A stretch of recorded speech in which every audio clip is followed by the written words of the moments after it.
فالشغل كله فين بقى؟ زي ما قلت لك في الفي بي. لو البطاريتين زي بعض الاتنين منتجين يبقى تجمعها، او حتى لو مستهلكة مع مستهلكة. لو عكس بعض، واحدة منتجة واحدة مستهلكة، اطرحهم من بعض، هتطرح قوة الدفع الأصغر من قوة الدفع الكبيرة. خلاص.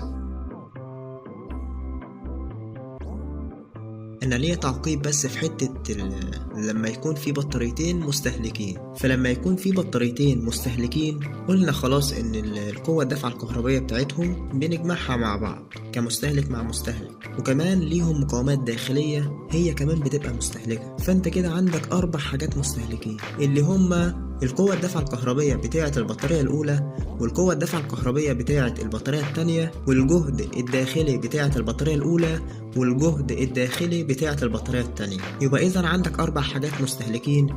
يبقى هتعمل إيه؟ هتجمع ال4 حاجات دول كده مع بعض. فدي كده الحالة الوحيدة هنحط